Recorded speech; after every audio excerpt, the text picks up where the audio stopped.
So guys, may na-discover ako. Deposit muna tayo. Yan.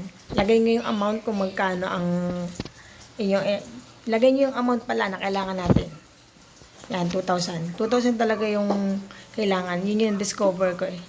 Lagay natin yung Maya account natin. Yung one-time pin.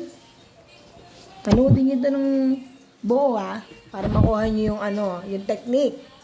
Kahapon ko lang to na nalaman. Effective na effective. Di ako makapaniwala. Tapos ginawa rin siya ng kasama ko sa bahay. Tapos ng kapitbahay ko. So, ang dami na namin. Baka mahuli kayo. Huwag kayo magpapahuli. Try nyo to.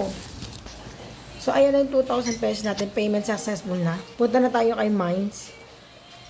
Panoodin nyo na maayos guys Huwag nyo i-skip para makuha nyo yung technique. Ayan guys. So, 24 Minds. Bet 1,000. Ayan. Sa sulok lang kayo.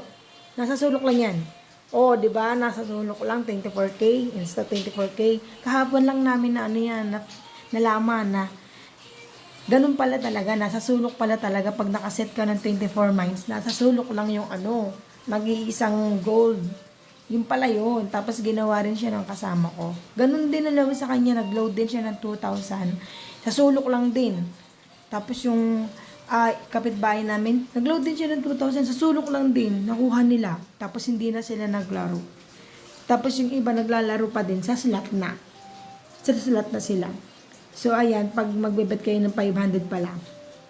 Pag maglalagay kayo ng 1 Minds lang, tandaan nyo, nasa baba lahat ng gold. Nasa taas yung yung bomba.